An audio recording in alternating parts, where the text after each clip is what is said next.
तो महादेव ने स्वयं ने कहा, ये मैंने जो मेरी पूजा की विधि विधान मैंने समझाया वो सबको नहीं कहना है। किसको कहना है? कोई गुरु भक्त हो उसको ये देना, जो पात्र हो। कुपात्र ने आगळ वस्तु न वाविये पानबाई, समझी न रहिए चूप। जो पात्रता हो उसको ये सब पूजा विधि देनी चाहिए, क्योंकि ये पूजा विधि से बहुत कुछ विद्या अर्जित कर सकते हैं। ये पूरा प्रयोग है। तो यहाँ शिव महापुराण में भगवान व्यास जी ने स्वयं ने कहा, और महादेव जी स्वयं बोल रहे हैं, जो गुरु भक्त हों और स्वयं जो शांत हों, जो शस्त्र विद्या और शास्त्र विद्या उसको देने चाहे, जो मन से शांत है। आपको पता होगा, आप कभी नहीं गए होंगे, कोई को पता हो, मालूम होगा, रिवॉल्वर का आप लाइसेंस लेने के लिए जाते हैं ना, तब आपका स्वभाव शांत होना तो ये मिलेगा। उग्र स्वभाव, तामसी स्वभाव वाले को ये नहीं मिलता। ये शस्त्र और शास्त्र दोनों की ये महिमा है, यहाँ स्पष्ट कहा। और शांत स्वभाव मनुष्य को जीवन में बहुत तरक्की कर देता है, क्योंकि बहुत कम लोग होते हैं जिनका शांत स्वभाव होता है। उग्रता से भरा हुआ, शांत से भरा हुआ स्वभाव रहता है। तो शांत स्वभाव बहुत महत्व का सद्गुण माना जाता है। शंकर जी को हम क्या कहते हैं? शांताकारम शिखर शयनम। शिखर पर शयन करते हैं और शांत रहने वाले देव। इसलिए जो शांत हो, गुरु भक्त हो, गुरु मुखी हो, शिव भक्त हो, योगी हो, उसको देनी चाहिए। किंतु मेरी आज्ञा का उल्लंघन करके जो मूर्ख अभक्त को कभी विद्या देनी नहीं चाहिए। विद्या पात्रता देखते हैं ना, तो पात्र नहीं है तो उसको विद्या दो तो भी वो पात्र में विद्या रहने वाली नहीं है। लेकिन कोई कुपात्र ने जो विद्या प्राप्त कर ली तो विद्या का उपयोग नहीं, विद्या का दुरुपयोग करेगा। तो महादेव जी स्वयं कहते हैं, ये श्लोक शंकर भगवान ने कहा है, स्वयं महादेव बोले, शिव महापुराण का श्लोक है। एक एक श्लोक हमारे पितरों का तर्पण माना जाता है। गुरु भक्ता है, गुरु भक्ताय शांताय मदर्थे योग भागिने ममाज्ञां तिलन्ये तद्यो ददाति विमूढ़ति। जो मूढ़ है तद्यो ददाति विमूढ़ति।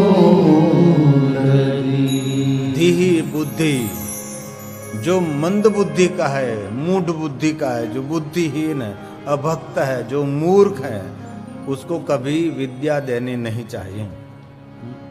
चाणक्य ने तो कह दिया, आपका धन वैभव, आपका पुत्र जो मूर्ख है तो आपका धन वैभव मूर्ख पुत्र को कभी देना नहीं चाहिए। ये आपका कमाया हुआ धन ये सब सत मार्ग पर अर्पण कर देना चाहिए।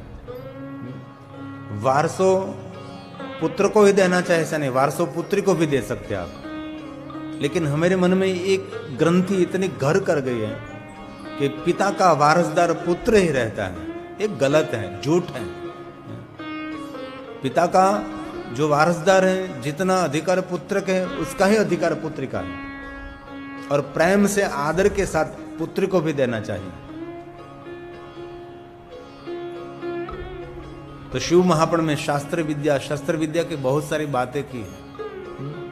और विद्वान पुत्र, श्रेष्ठ पुत्र, बुद्धिमान पुत्र, मातृ पितृ के सेवक पुत्र बहुत जन्मों के पुण्य से मिलता है। एक जन्म के पुण्य से कभी सेवक पुत्र नहीं मिलता। पुत्र कैसा होना चाहिए? माता पिता का सेवक होना चाहिए। माता पिता के चरण में बैठे, माता पिता के सर पर बैठे, ऐसा पुत्र नहीं चाहिए। तो यहां भगवान महादेव ने स्वयं ने भवानी को कहा, भवानी ये जो मेरी विद्या है ये सबके लिए नहीं है, जो योग्य है, मेरा भक्त है, गुरु भक्त है, योगी है, सरल है, शांत बुद्धि वाला है, उसको देना चाहिए। और जीवन में शांत रहना बहुत बड़ी खोज है। हम बोलते हैं सब लोग शांति शांति, लेकिन किसी के पास कुछ भी शांति नहीं है। ये सबसे बड़ा गुण माना जाता है, शांत रहना। बहुत लोग होते हैं कितनी उथल पाथल हो जाए लेकिन वो शांत रहते हैं। शांत मन की अंतिम हद ये समाधि है। अशांत मन की अंतिम सीमा ये अकाल मृत्यु है, ऐसा कहा है। आगे बहुत सुंदर बात कही, महादेव ने कहा है, वे मेरे द्रोही नरक में जाते। कौन? जो मेरी आज्ञा का उल्लंघन करके मूर्ख अभक्त को विद्या प्रदान करते हैं। और भगवान शंकर जी ने कहा कि वो मेरा द्रोही है, नरक में जाते हैं, इनमें संदेह नहीं है। हे देवेश, हे देवेशी, इस पूजा को जो मैंने भक्तों और मेरे जो भक्त हैं उनके लिए कहा है, वह मेरा प्रिय रहेगा। कौन? मेरा भक्त है, और जो विद्या मेरे भक्त को देंगे वो मनुष्य मुझे प्रिय रहेगा। शंकर जी को कौन प्रिय है? जो शांत हैं, जो गुरु भक्त हैं, जो योगी हैं, जो सरल हैं, जो श्रेष्ठ हैं, जो शांत हैं, जो विवेकी हैं, जो प्रामाणिक हैं। भगवान महादेव ने कहा वह मेरा प्रिय होता है।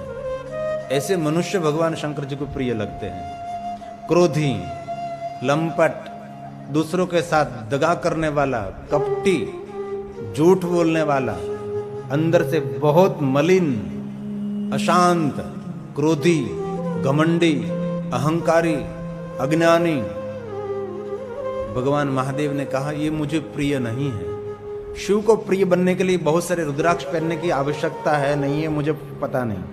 बहुत सारे त्रिपुंड करने की आवश्यकता है मुझे पता नहीं। लेकिन महादेव को प्रिय बनने के लिए महादेव जैसे गुण अर्जित करने से भगवान स्वयं महादेव जी आपको प्रेम करते हैं। आपका बेटा गुणवान है तो आपको बहुत प्रिय लगता है, आपका बेटा दुर्गुणी है तो आपकी फर्ज बनती है उसको रखने की, लेकिन उस पर प्रेम नहीं रहता। तो स्वयं भगवान शंकर जी बोलते हैं, स्वयं भगवान महादेव जी बोलते हैं, जो अभक्त को शिव विद्या प्रदान करते हैं वो मेरा द्रोही है। महादेव ने कहा, श्लोक शंकर भगवान ने गाया है, स नारकी मम द्रोही भविष्यति न संशय मद भक्ता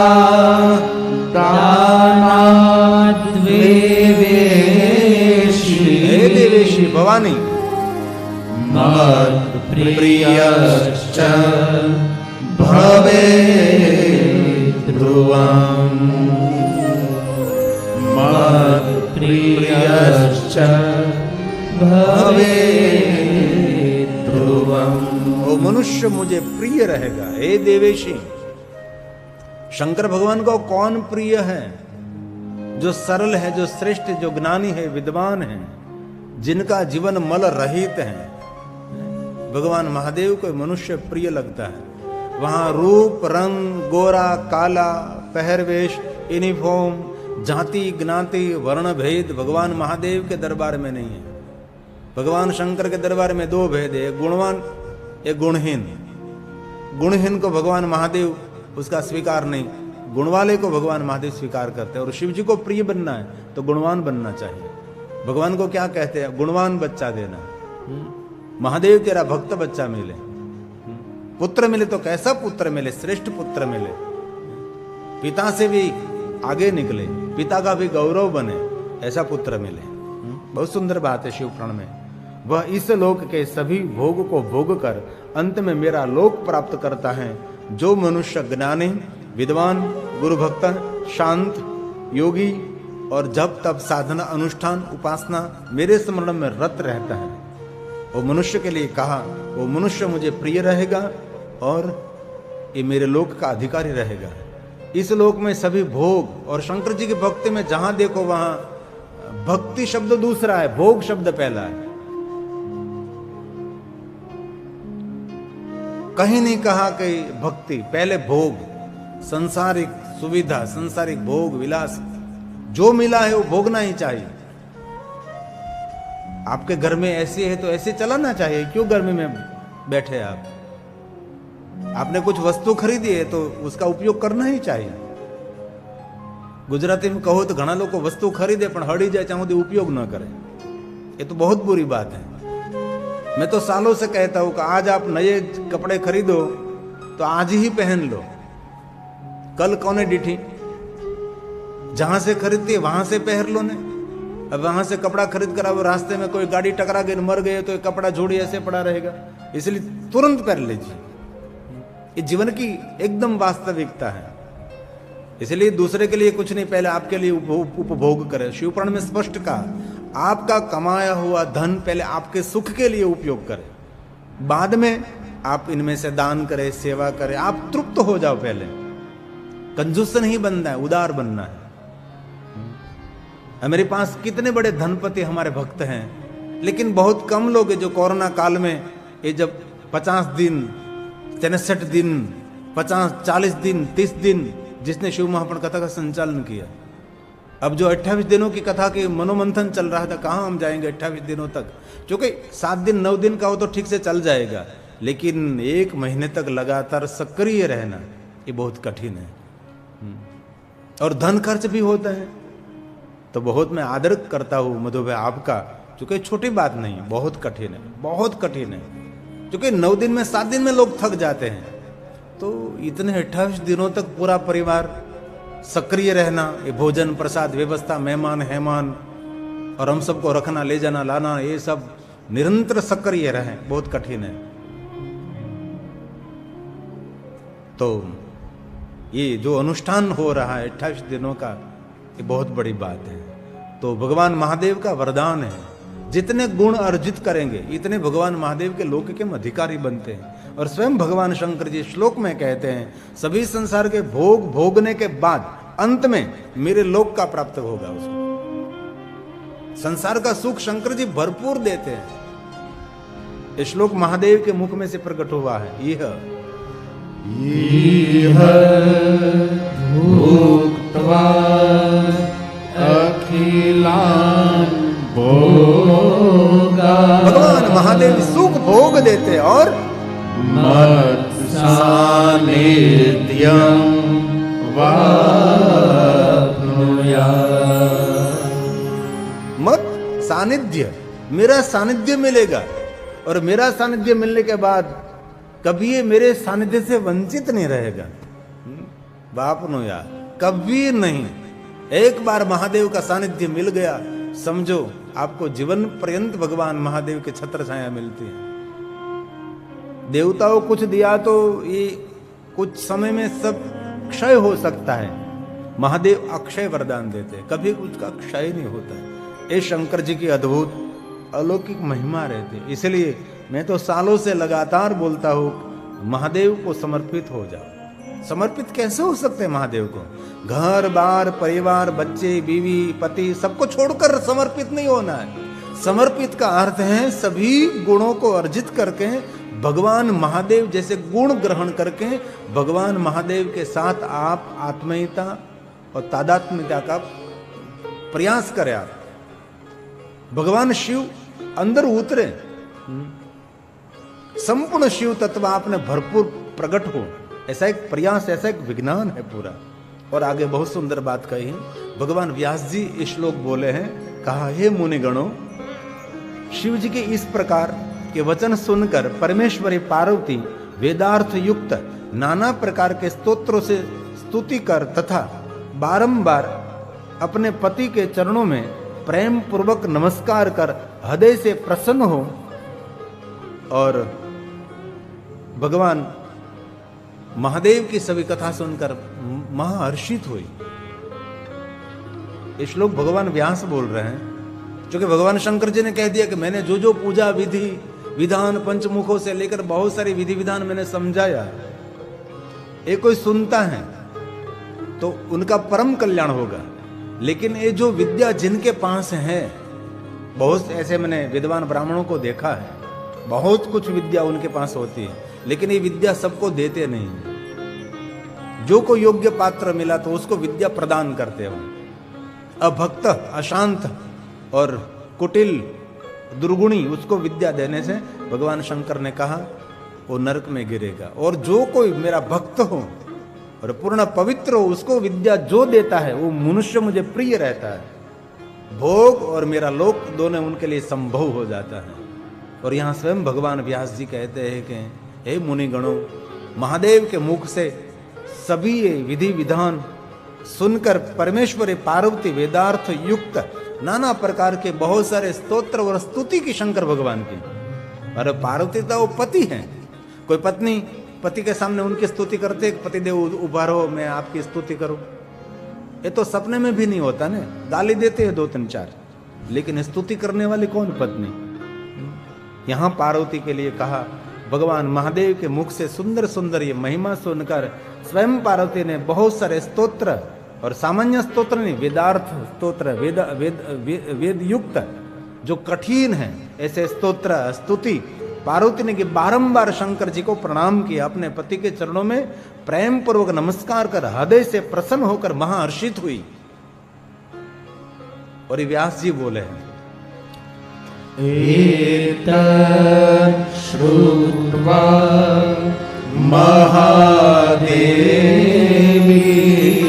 महादेवी सुनकर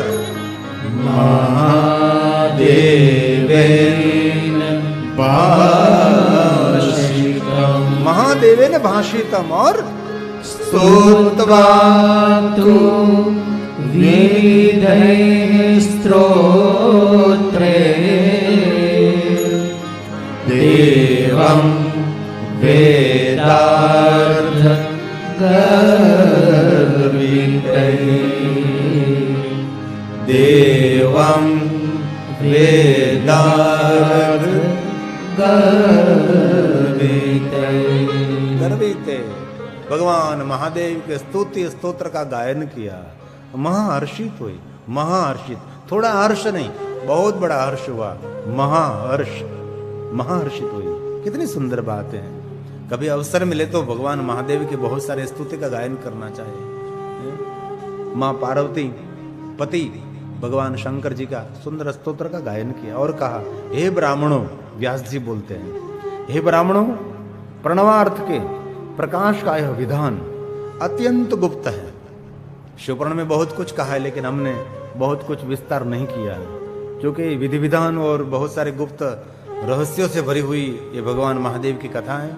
इसलिए हमने जो कहा थोड़ी समझ में आवे ऐसी बातों से कहा, बहुत कुछ छोड़ भी दिया है। और कोई जिज्ञासु है, जानने की इच्छा है, तो आप कैलाश संहिता में बहुत सारी विधि विधान और मंडल और मंडप की सुंदर सुंदर शिव पूजा की महिमा कही है। और भगवान व्यास जी कहते हैं कि हे ब्राह्मणों, प्रणवार्थ के प्रकाश का यह विधान अत्यंत गुप्त है, जो शिव ज्ञान से पूर्ण होने के कारण आप लोगों ने समस्त दुखों का दूर करने वाला ये जो भगवान महादेव की प्रणव विद्या है, जो पंचाक्षरी विद्या है, जो पंच मंत्र विद्या, जो पंचमुख भगवान शिव जी का विधि विधान अनुष्ठान है, उसके लिए भगवान व्यास कहते हैं अत्यंत गुप्त है और शिव ज्ञान से पूर्ण है। और कहा, कारण आप लोग के समस्त दुखों का जो डर है वो दूर करने के लिए भी शिव विद्या ये सहायक रहती है। अति अति गूढ़ रहस्य भरी हुई कथा है। अभी भी बहुत सारी कथा है, लेकिन बहुत सारी कथा का विस्तार करना संभव भी नहीं रहता, इसीलिए संक्षेप में हम कुछ कुछ कह देते हैं। ये श्लोक भी भगवान व्यास बोले हैं। अभी पहले का जितने श्लोक थे शंकर भगवान बोले। अरे शिव महापुराण में ये श्रेष्ठ महिमा होती है। किस प्रकार का श्लोक किनके मुख में से प्रकट हुआ है, ऐसी बहुत सारी बातें की, उसकी भी एक अलग से महिमा है। और व्यास ने कहा, सभी ब्राह्मणों को कहा, जो कथा सुनते हैं, ये ऋषि भी है, ब्राह्मण भी है, तपस्वी भी है, ज्ञानी भी है, विद्वान भी है। इसलिए व्यास बोले, अति अति गोय मेदम विप्राह प्रणवार्थ प्रकाश। जो प्रणव का अर्थ है, उनका प्रकाश करने के लिए। उनकी बहुत सारी महिमा है। शिव ज्ञान परम, भगवान महादेव का जो ज्ञान है वो मनुष्य के लिए परम पद देने वाला है, मानव जाति के लिए सुख देने वाला है। ये व्यास जी ने नैमिषारण्य वासी सभी ऋषि मुनियों को कहा। काशी में हिमालय तपस्वी ऋषि मुनियों और भगवान व्यास का संवाद हुआ।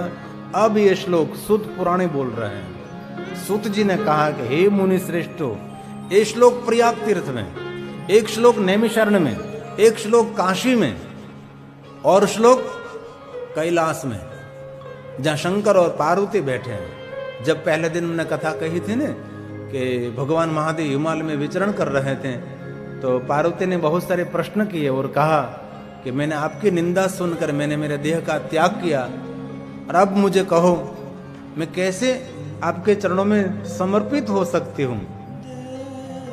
और भगवान शंकर जी ने कहा हम दोनों कैलाश जाएंगे। और शिव कैलाश गए और शिव और पार्वती ने कैलाश में संवाद का प्रारंभ किया है। ये मूल संवाद है। और यहाँ प्रयाग तीर्थ में धर्म क्षेत्र महाक्षेत्र गंगा कालिंदी संगमे प्रयागे परमे पूर्णे ब्रह्मलोकस्य वर्तमनि, ये सुत पुराणे का संवाद है। सुत जी कहते हैं कि हे मुनि श्रेष्ठो, और किसी व्यक्ति को श्रेष्ठ मानना और श्रेष्ठ भाव से बोलाना वो सबसे बड़ा सद्गुण माना जाता है। और दिल से मैं कहता हूं किसी को निम्न न समझो। एक छोटा सा पत्थर भी कभी जीवन में उपयोगी हो जाता है। ये दुनिया में कोई निम्न नहीं है। ये दुनिया में हर वस्तु ये प्रकृति को कार्यरत करने के लिए ये पूर्ण सहयोगी है।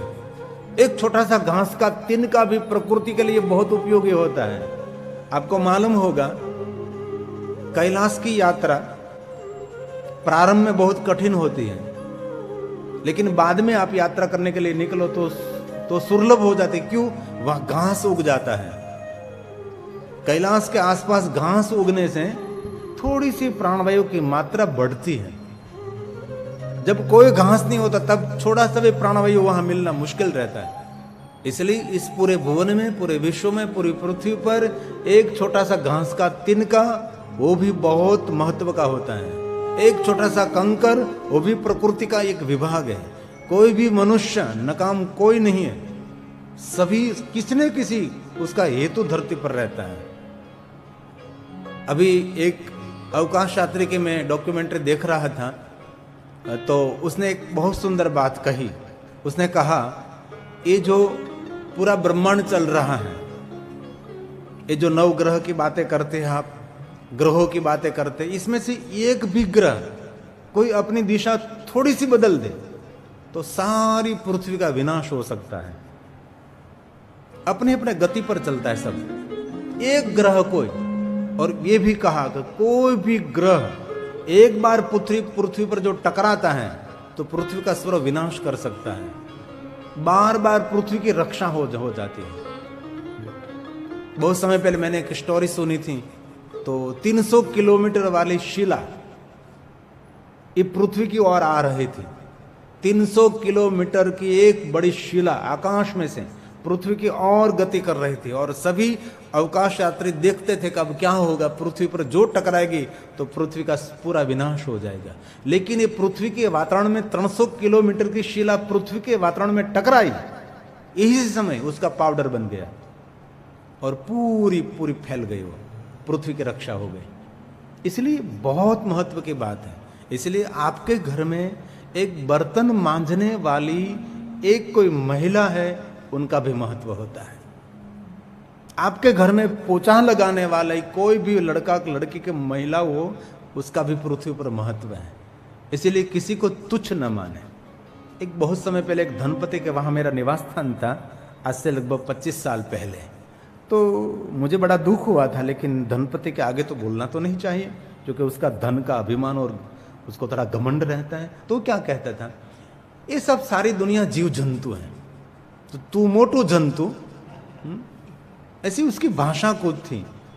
बहुत सारे समाज भी ऐसे हमने देखे हैं कि सबको जीने का अधिकार नहीं, उसको ही जीने का अधिकार है। उनकी भाषा में ऐसी बदबू आ रही थी, क्योंकि उनके पास 2 पैसा था, वो इतना धनपति था, इतना बड़ा व्यापारी था, तो सामान्य मनुष्य को जीव जंतु वो मानता था। कैसे आप जीव जंतु मान सकते हो उनको? आपके खेत का काम कौन करते? जीव जंतु तो करता है ना। आपकी फैक्ट्री कौन चलाते? जीव जंतु तो चलाते हैं ना, है? आपकी फैक्ट्री का मैनेजर होगा, उनका नौकर होगा, पट्टा वाला, चौकीदार, सब कोई होते हैं ना। इसलिए किसी को भी कभी निम्न न समझे। सबकी मान्यता होती है धरती पर। आपको जो उनके साथ व्यवहार करना योग्य न लगे तो छोड़ दीजिए, आप रास्ता बदल दीजिए। और जीवन में एक बात याद रखिए, किसी के साथ बदला लेने का भाव नहीं रखिए, जीवन को बदलने का भाव रखिए। जीवन को बदलना चाहिए, ये बहुत महत्व की बात है। यहां बहुत सुंदर बात कही, स्वयं सूत पुराण बोले हैं,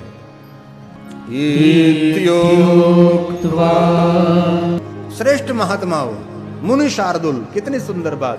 हे मुनि शार्दुल, हे मुनि श्रेष्ठो, इतना कहकर मां तपस्वी पराशर पुत्र भगवान व्यास वेदज्ञ महर्षियों से, सुनने वाले कौन थे? वेदज्ञ महर्षि से। सुनने वाले ठोठ नहीं थे सब। भगवान व्यास को जो सुनते हैं वो श्रेष्ठ माने जाते थे। और कहीं वक्ता ऐसे होते हैं, ये वक्ताओं के वक्ता होते हैं, ये सामान्य जन के लिए नहीं होता। जो समाज में जो वक्तव्य देते हैं उनका भी कोई वक्ता होता है। ऐसे ऋषि मुनि सुन रहे थे। वेदज्ञ सभी महर्षियों से भक्ति पूर्वक पूजित हो उस तपोवन के कैलाश पर्वत की ओर चले गए। ये सभी ऋषिगण भी प्रसन्न मन से ज्ञान अंत में भक्ति पूर्वक चंद्रशेखर परमेश्वर शंकर का पूजन कर और योग में तत्पर हो शिव का ध्यान करने लगे, शिव धन परायण हो गए। क्योंकि व्यास जी ने कथा पूर्ण कर दी। एक तो नैमिषारण्य में संवाद चल रहा था, एक तो काशी में संवाद चल रहा था, और भगवान व्यास ने कहा अब मुझे जाना है। तो व्यास जी कैलाश की ओर निकल गए यात्रा के लिए। और यहां सब जो वेदों को अर्थ करने वाले तत्वज्ञानी सब महात्मा थे, ये सब क्या करने लगे? भगवान शिव जी का स्मरण करके भगवान शिव जी के ध्यान में डूब गए। इस सूत पुराणी प्रयाग तीर्थ में बोल रहे हैं कि मेरे सदगुरु व्यास जी पराशर पुत्र वहां से कैलाश की कथा पूर्ण के कैलाश की यात्रा में निकल गए। ये बात कही मुनि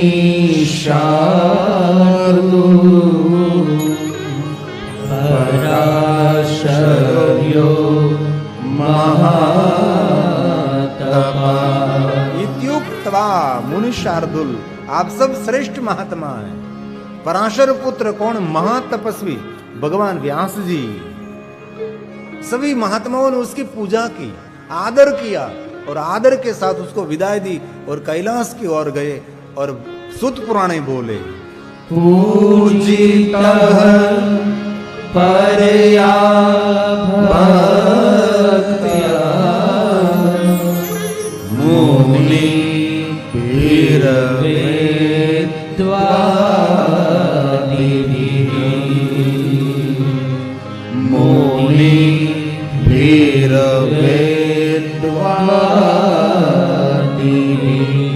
सभी महात्मा भगवान महादेव के ध्यान में मग्न हो गए।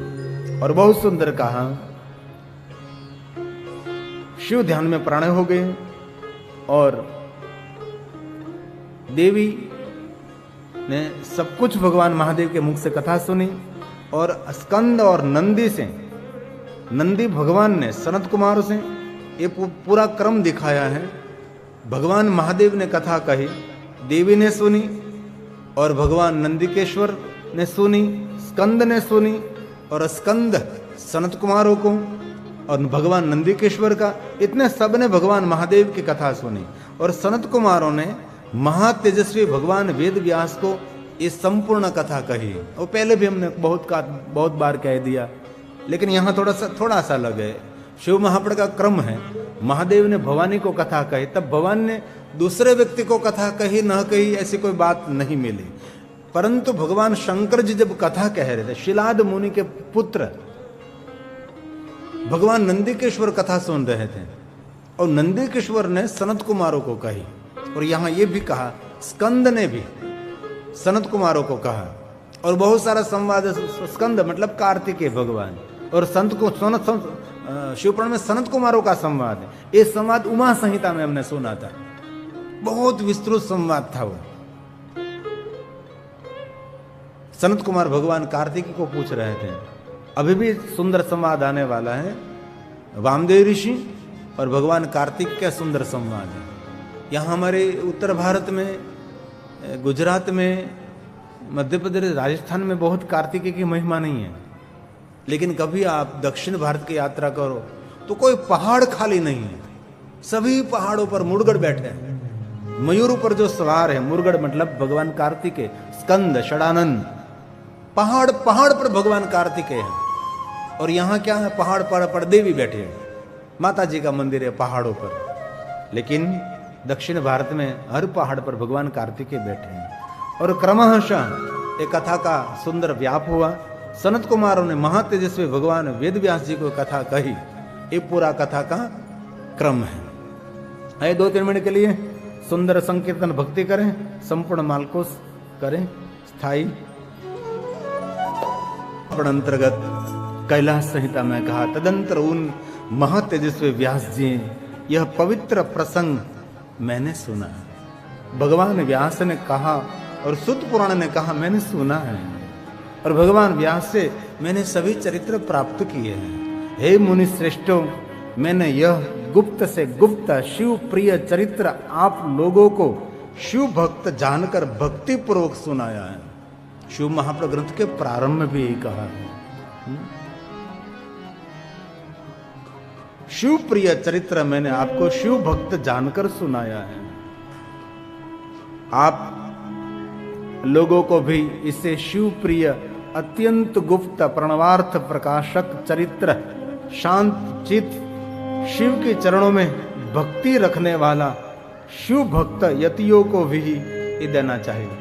इस सुत पुराण सभी महात्माओं को कहते हैं। मैंने जैसे आपको शिव भक्त समझकर ये सब प्रणव का अर्थ, ये सब कुछ मैंने आपको सुनाया और कहा, आप भी एक ख्याल रखिए कि शांत चित्त होकर आपने सबने शिव जी के चरणों में प्रीति रखकर भक्ति को बढ़ाने वाला शिव चरित्र आपने सुना, तो आप भी यतियों को और शिव भक्तों को ही देना चाहिए और किसी को नहीं।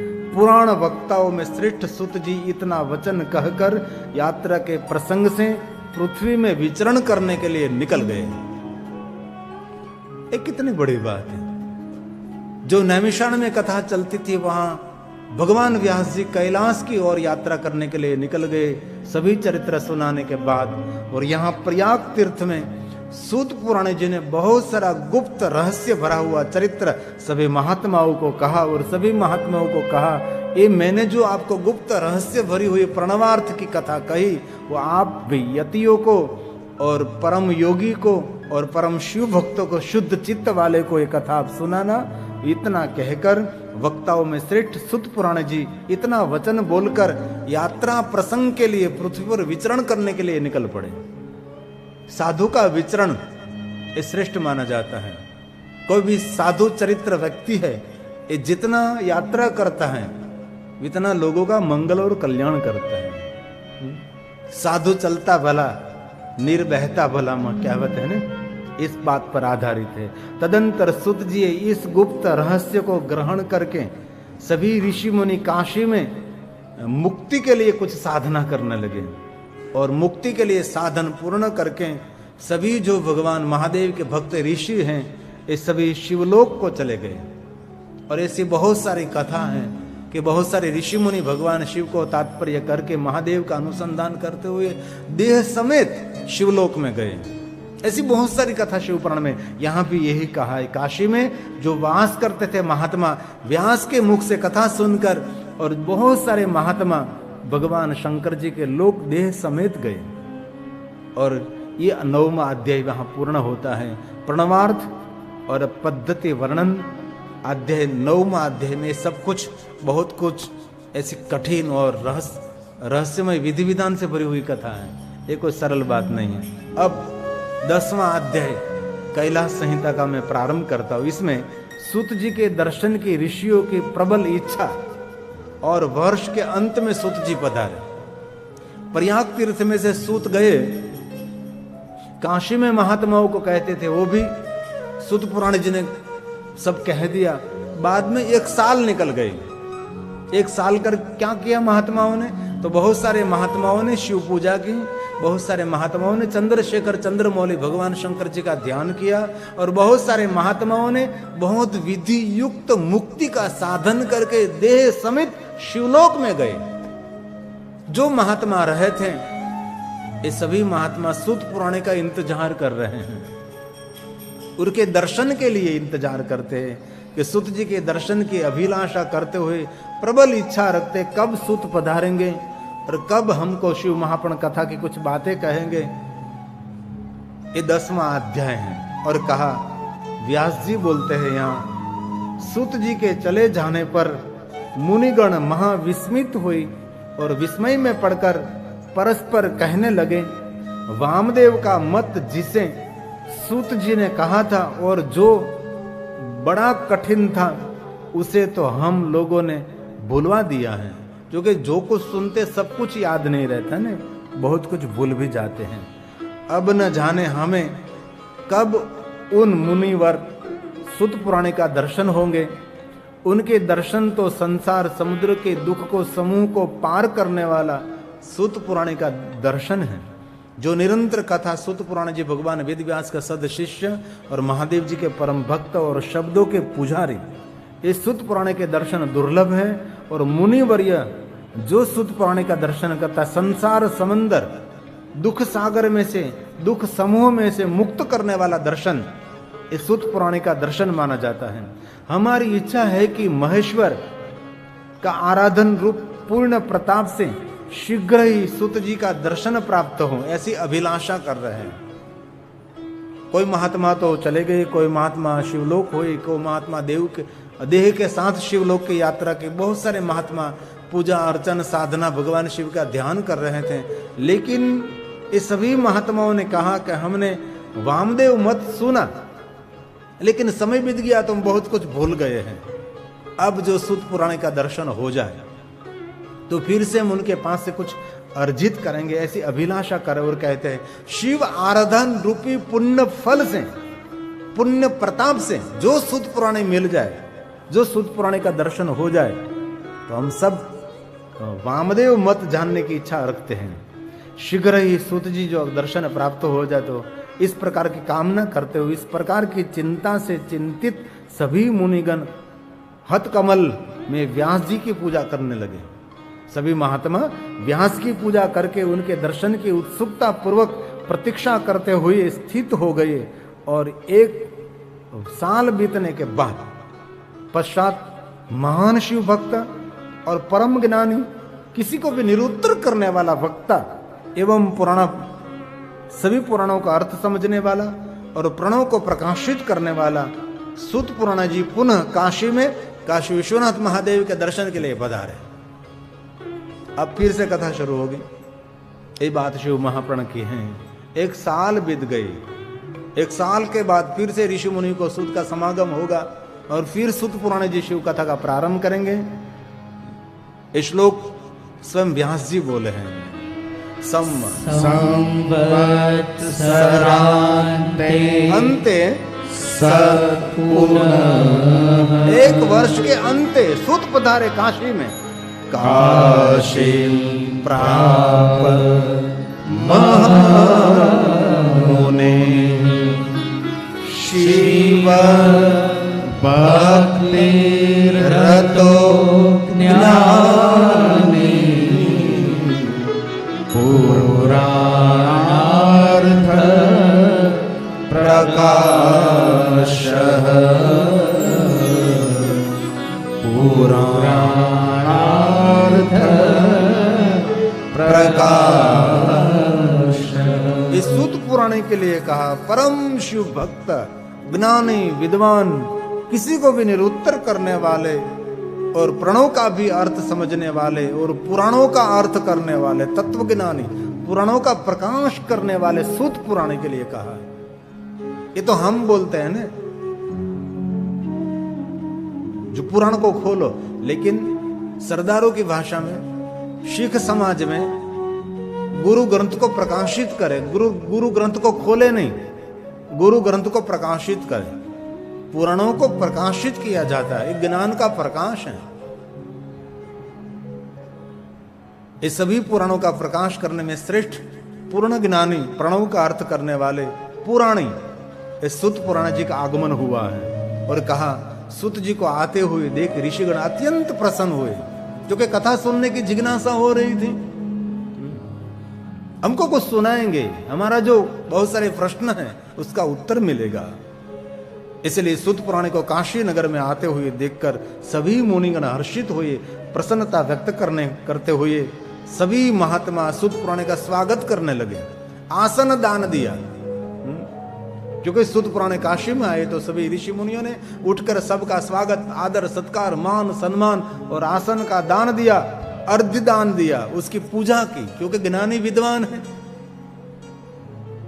उसकी उम्र नहीं देखते, उसका ज्ञान, उसकी विद्या देखने जाइए।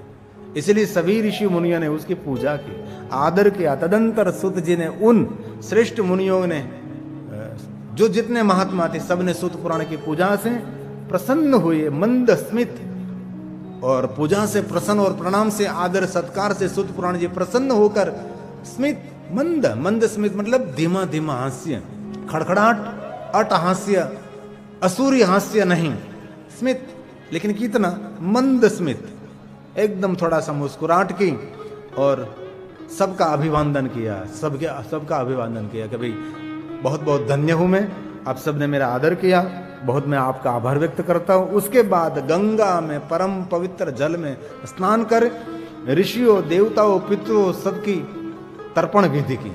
चूंकि गंगा किनारे पहुंचे हैं तो सभी ऋषि मुनियों का तर्पण किया, देवताओं का तर्पण और पितरों का, सबका अक्षता एवं तिल आदि से तर्पण करके हुए तट पर आकर गंगा में स्नान करके शरीर को पोंछने लगे और श्वेत वस्त्र को धारण करके, उत्तरीय खेस को धारण करके सुत पुराण जी गंगा के किनारे पर विराजमान हुए। कितनी सुंदर बात है।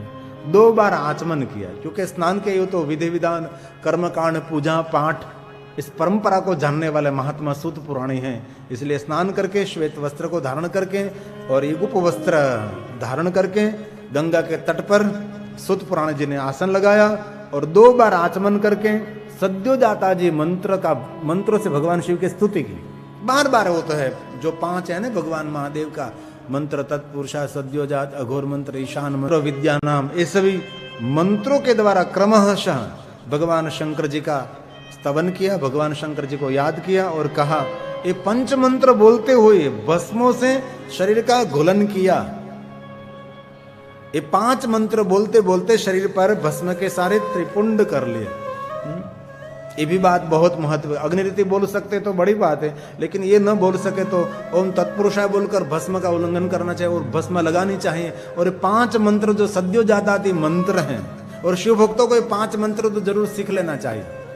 इस मंत्रों से सुत पुराण अंग पर भस्म धारण किया और आगे कहा है, रुद्राक्ष की माला धारण कर उन बुद्धिमान सुत जी ने अपना नित्य क्रम समाप्त किया और विधि पूर्वक त्रिपुंड लगाकर गणपति सहित उमाकांत भगवान महादेव विश्वेश्वर का भक्ति पूर्वक पूजन किया।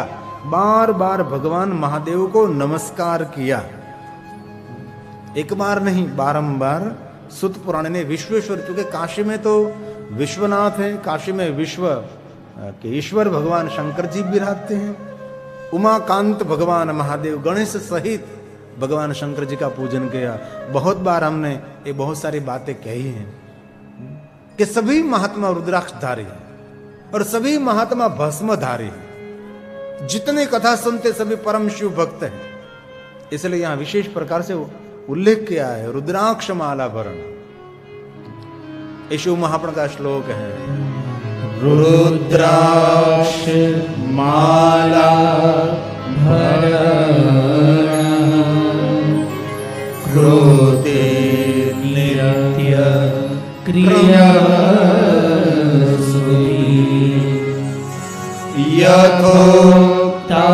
यथोक्तांगेषु विधिना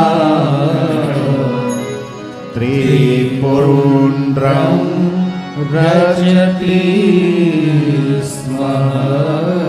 बाल में त्रिपुंड किया, त्रिपुंड्रं रचति स्म। भगवान महादेव का, विश्वेश्वर का दर्शन, प्रणाम, स्तुति, सद्योजात मंत्र, आचमन, कर्मकांड, संध्या, नित्य क्रम होता है ना, नित्य पूजा होती है। बहुत लंबी लंबी नहीं, पर नित्य पूजा कुछ न कुछ तो होनी चाहिए। और आपकी सुबह कैसी होनी चाहिए, सुबह के पहले श्वास कैसे आप लेते हैं, बिस्तर में आंख खोलते हैं तो पहला विचार आपका क्या उठा है, ये सब थोड़ा ध्यान रखना चाहिए। कभी आपने सोचा सुबह में नींद खुल गई 5 बजे, तो इसी समय आपको पहला विचार क्या आया था? कभी नोट करना चाहिए, नोंद कर लेना चाहिए कि पहला विचार आज का है। बाद में आपने दिन की शुरुआत कैसे की है,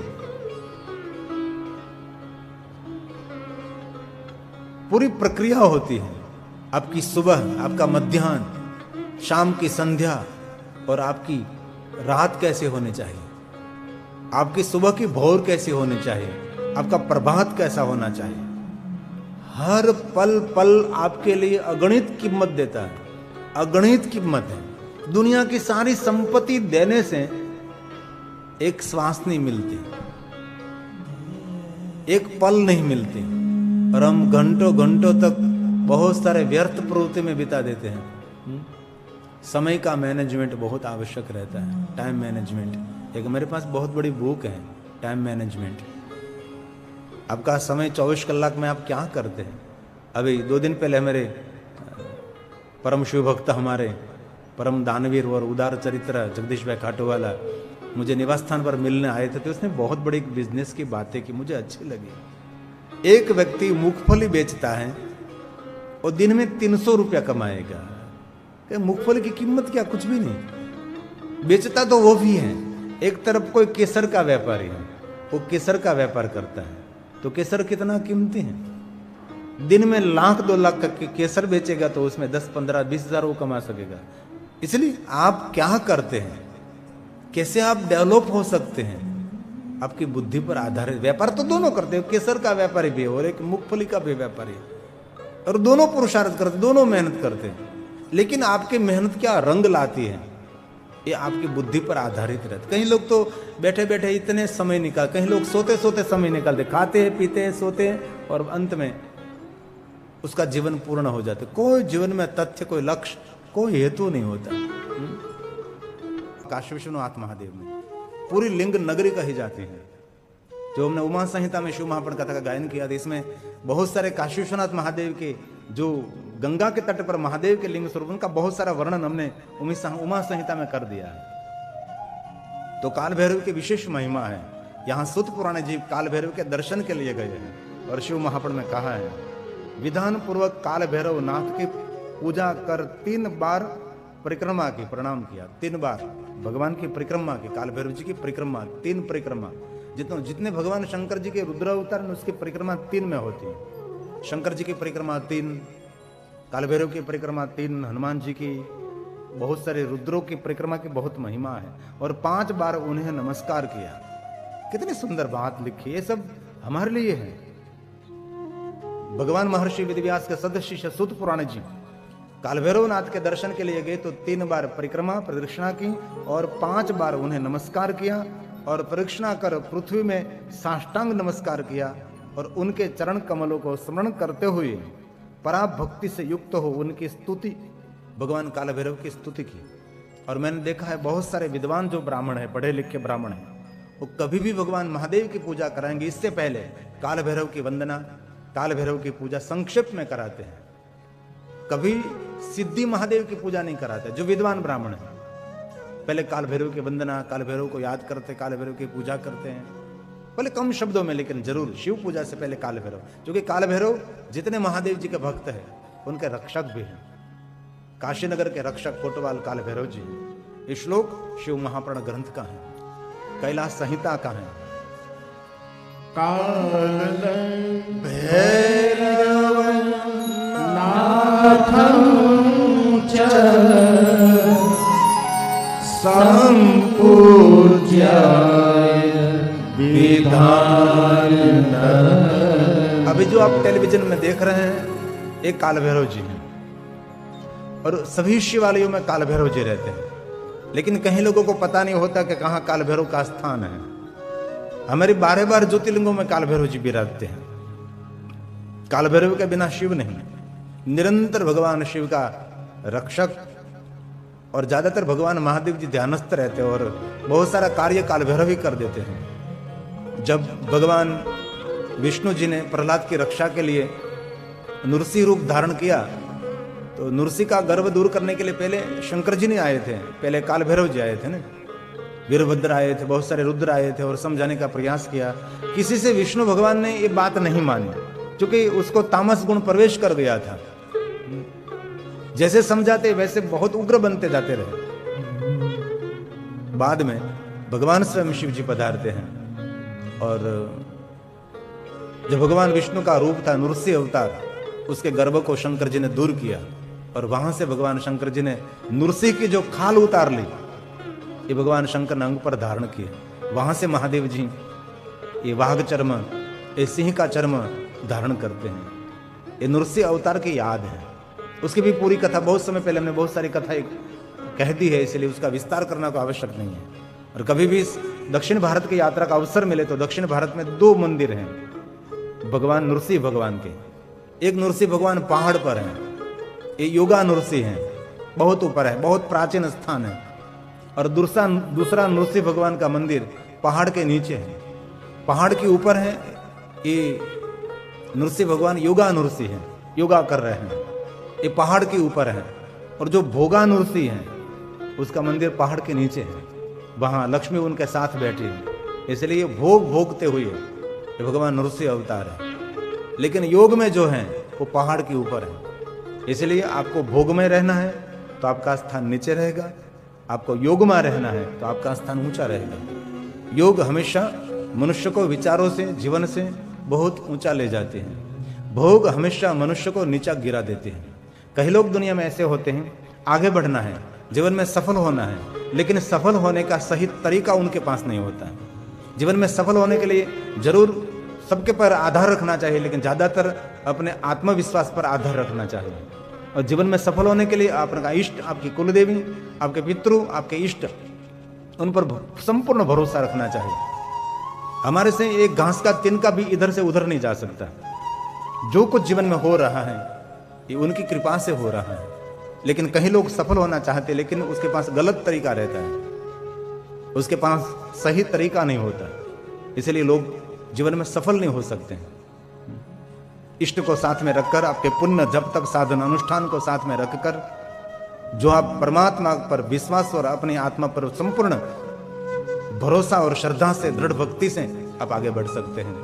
तरीका सही होना चाहिए। तो कभी अवसर मिले तो जरूर, काशी में काल भैरव भगवान के दर्शन की बहुत महिमा है। सर्व शिव भक्तों के रक्षक हैं काल भैरव जी। तो कोई भी क्षेत्र में सहायक काल भैरव जी हैं। हमारे तो इष्ट काल भैरव हैं, हमारे 10 नामों में काल भैरव तो पहले रहते हैं। और जितने शिव भक्त है उसके लिए तो काल भैरव की बहुत महिमा मानी जाती है। ये श्लोक शिव महाप्र ग्रंथ का है, काल भैरव नाथम। काल भैरव नाथम च संपूज्य विधान। काल भैरव बहुत विकराल है। प्रदक्षिण कृत्य पुनस्त्रेण नत्वा च पंचधा। नत्वा नमस्कार। नत्वा च पंचधा।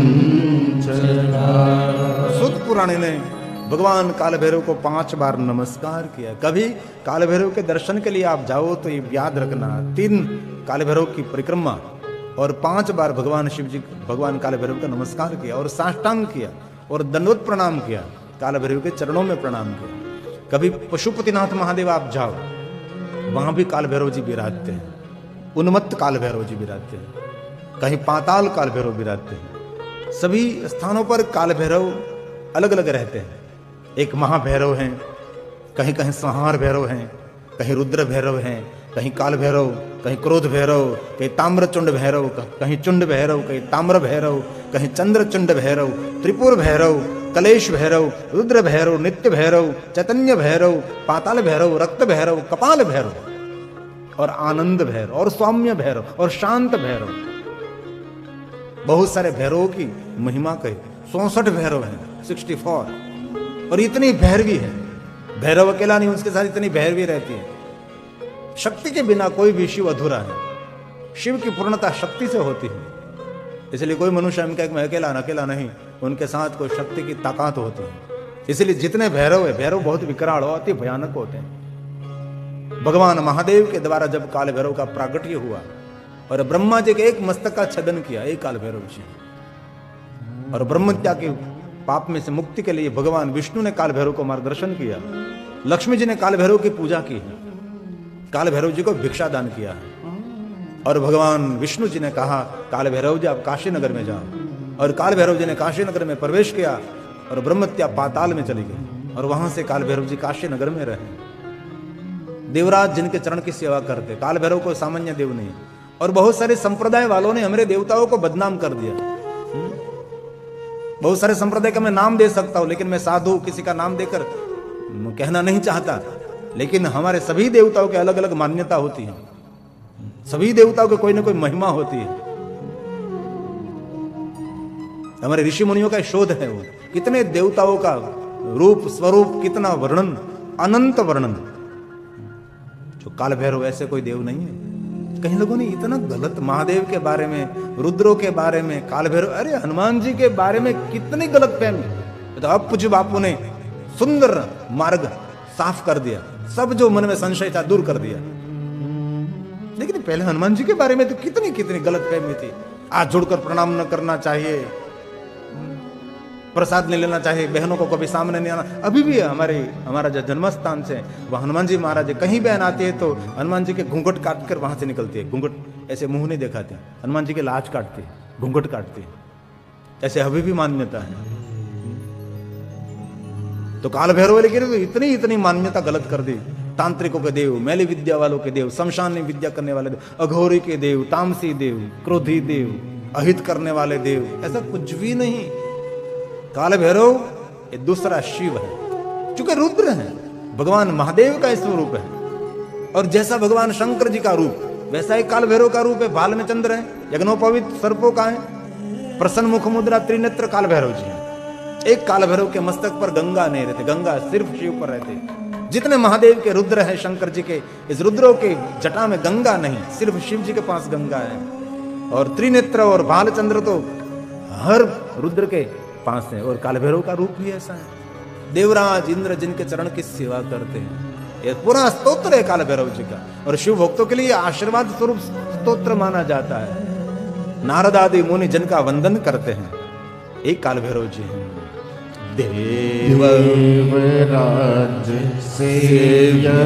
देवराज इंद्र जिनके चरण की सेवा करते हैं।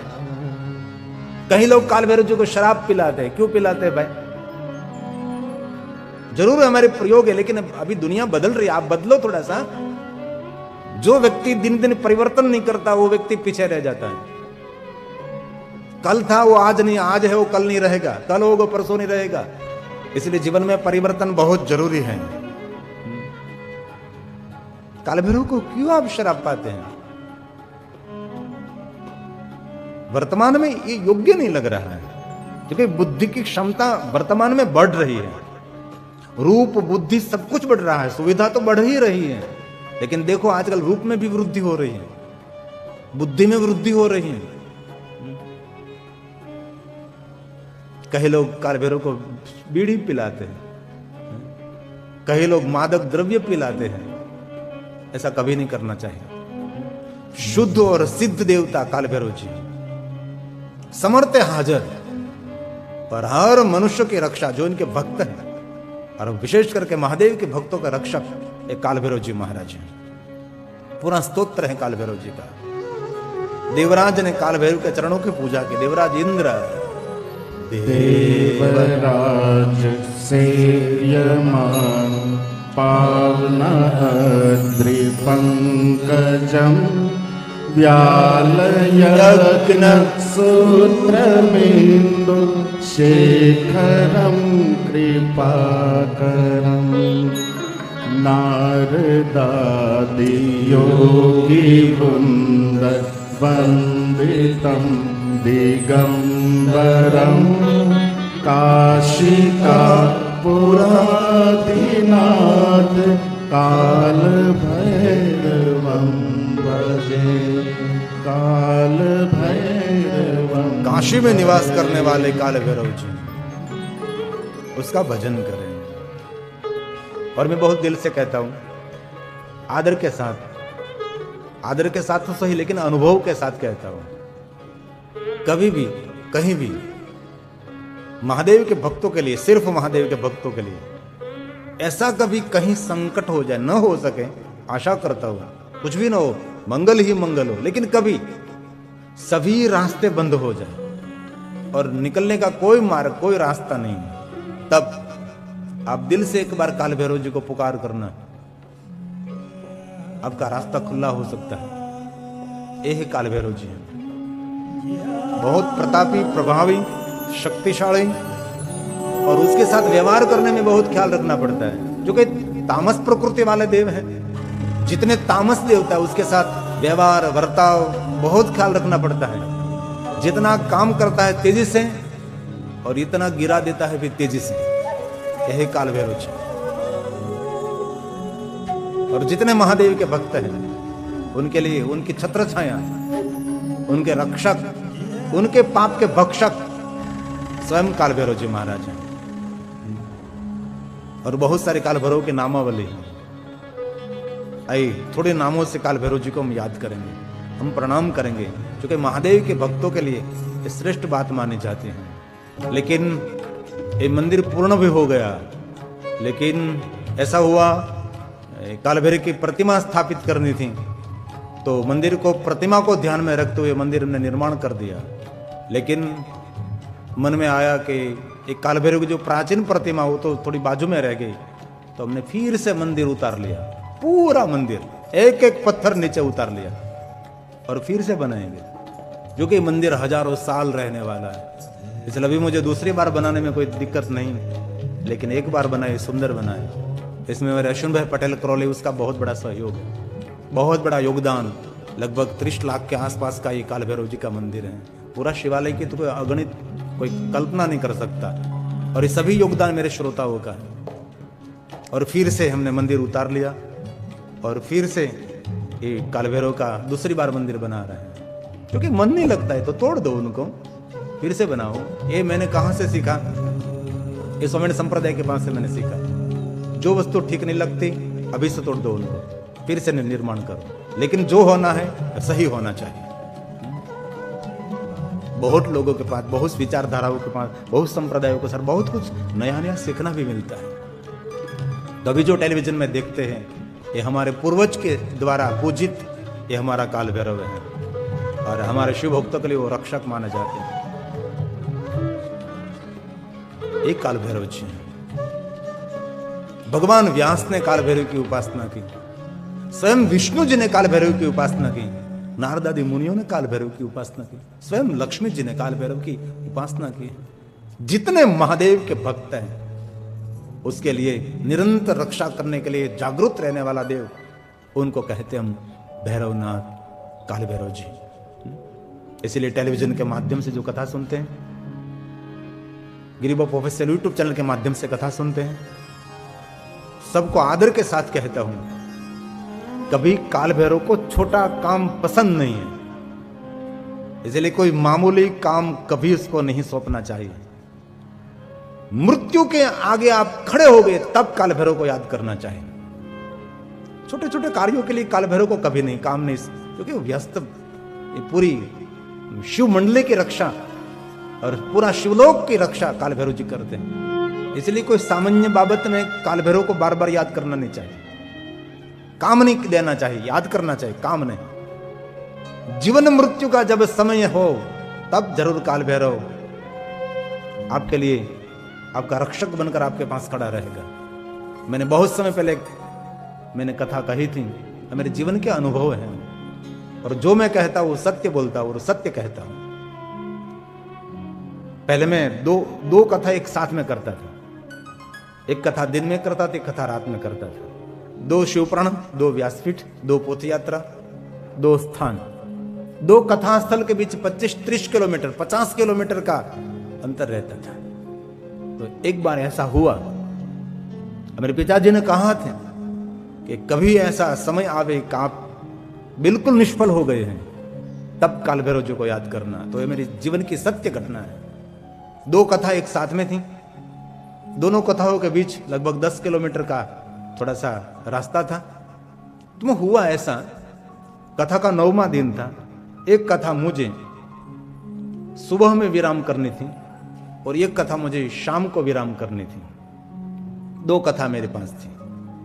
तो जो सुबह में जिस कथा को विराम करना था, इस कथा अंतिम दिन, 9वां दिन, और सुबह में कोई हमारी भक्त उपमा बनाकर लाए। उपमा, कोई मां नहीं उनकी, ऐसा उपमा, लेकिन उसने घी में बनाया था और मैंने विश्वास रखा उस पर। और सुबह सुबह में मैं उपमा खा गया और उपमा खाकर मैं ऊपर से पानी पी लिया और मैं तैयार होने के लिए, फ्रेश होने के लिए, मुख धोने के लिए गया। और मुझे कुछ चाहिए तो मैंने, अभी दिलीप तो नहीं है लेकिन उसकी याद तो मेरे साथ रहती है, दिलीप को मैंने आवाज किया अंदर से, तो मेरे मुख में से आवाज नहीं निकले।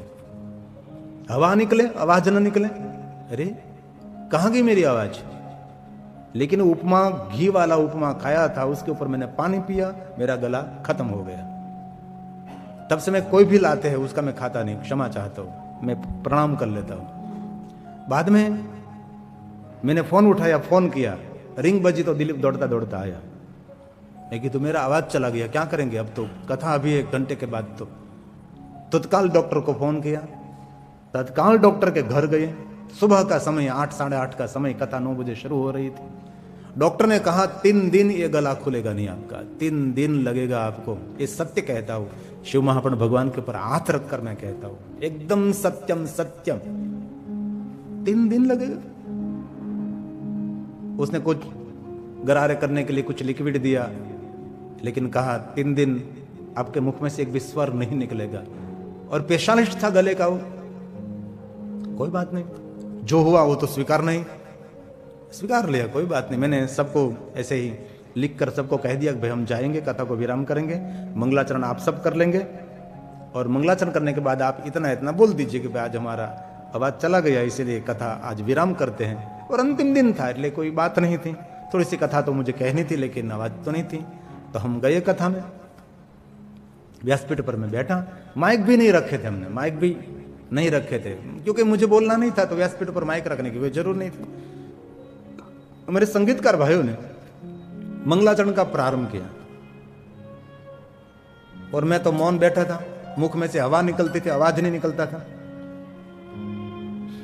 तुरंत मेरे पिताजी के शब्द मुझे याद आ गए। इसी समय ये लोग मंगलाचरण कर रहे थे और मैंने इतना दिल लगाकर काल भैरव के साथ में जुड़ गया, मुझे पूर्ण अनुभव है। और धीरे धीरे आवाज निकलने लगी। मुझे लगा कि आवाज निकलेगी, तब तुरंत मैंने कहा आप माइक मेरा रखो। और अभी मंगलाचरण पूरा नहीं हुआ था, इससे पहले भगवान काल भैरव ने मेरी आवाज दे दी। और जो मैंने 8 दिन कथा नहीं की थी, वो मैं 9वें दिन मैंने कथा की। ये मेरे जीवन का अनुभव माना जाता है, ये सत्य है। अभी भी हमको पूर्ण भरोसा है, पूर्ण श्रद्धा उनके साथ जुड़े हैं। कोई हमारा कोई ऐसा कार्य नहीं कि जहां कोई रुकावट हो। हम विदेश में जाते हैं तब कितनी संघर्ष भरी हुई यात्रा करते हैं। 2-2 घंटे का सिर्फ विमान का, 1-1 घंटे का, एक विमान उतरा और दूसरे विमान में बैठना, लगेज लेना, इमिग्रेशन कराना। तो भी हमारा प्लेन कभी लेट नहीं होता, देरी से नहीं उतरता, सब कुछ समय पर चलता है। यह है भक्ति, यह है श्रद्धा। इसलिए सभी शिव भक्तों को कहता हूं, कभी घबराने की आवश्यकता नहीं है, कभी कोई चिंता करने की आवश्यकता नहीं है। महादेव के जो परम भक्त है उनके रक्षक काल भैरव हैं। मैं दिल से कहता हूं, उनके रक्षक काल भैरव हैं। काल भैरव की विशेष कोई साधना नहीं, लेकिन मंगलवार के दिन विशेष प्रकार से महादेव के सामने काल भैरव के नाम का एक दीप जरूर प्रज्वलित करना चाहिए। हो सके तो सरसों का तेल का, तिल के तेल का और घी का भी कर सकते हैं। यह है हमारे काल भैरव।